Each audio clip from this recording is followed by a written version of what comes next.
My ultimate revenge after catching cheating wife with famous politician.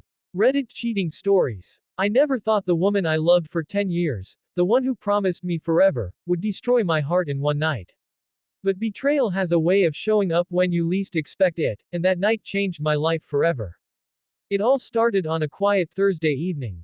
My name's David, 37, and I've always been the kind of man who believes in hard work, loyalty, and honesty. I run a small construction company, built it from scratch, and though it's not glamorous, it's honest living. My wife, Melissa, on the other hand, had a different kind of ambition, sharp, bold, and social. She worked in public relations and loved being around powerful people. When she got a chance to work on the re-election campaign of Senator Richard Hale, a famous politician in our state, she was ecstatic. I was proud of her, or at least, I was, until that pride turned into pain. Over the next few months, Melissa started changing. Late nights at campaign events, sudden mood swings, and constant phone calls that she'd walk outside to take. My gut told me something was off, but my heart kept saying, she wouldn't do that to you. One night, she said she'd be staying at the campaign office to finish some last-minute planning for a fundraiser.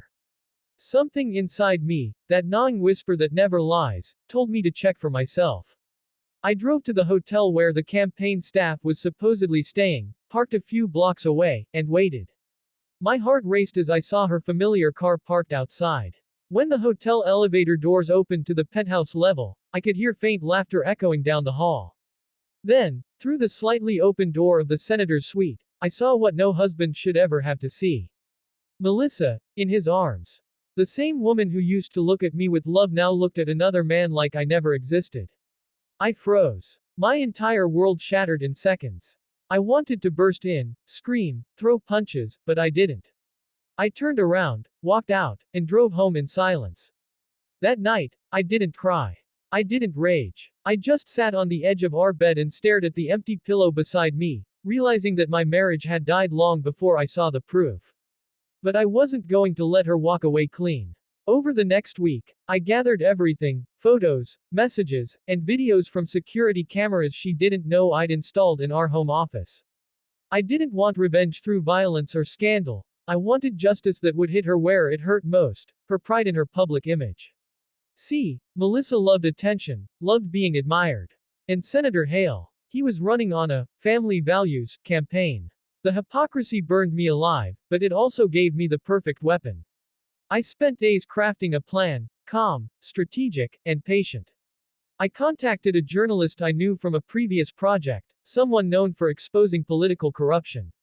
I didn't lie or embellish anything, I just handed her the truth, time-stamped messages, hotel receipts, and private campaign photos Melissa had carelessly left on her phone.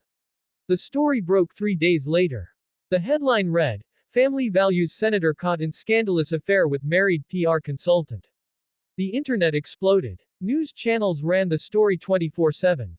The senator's team denied it at first, but when photos surfaced, his campaign collapsed overnight. As for Melissa, her career in PR went up in flames faster than dry leaves in a wildfire. She lost clients, friends, and her reputation. When she came home that night, her face was pale, her eyes red from crying. She begged me to listen, to forgive, to understand that it just happened. I remember staring at her, calm as ever, and saying, No, Melissa. You didn't make a mistake. You made a choice. And now, you're living with it. I handed her the divorce papers I'd already prepared and walked out of the house, my house, for the last time. But revenge, as satisfying as it felt, didn't heal the pain immediately. The nights were long, and the silence was loud. I questioned if I went too far, if I should have just walked away quietly. But then, something unexpected happened. The journalist who broke the story called me weeks later. She thanked me for coming forward and mentioned how the scandal had inspired several whistleblowers to speak out about corruption within the senator's circle.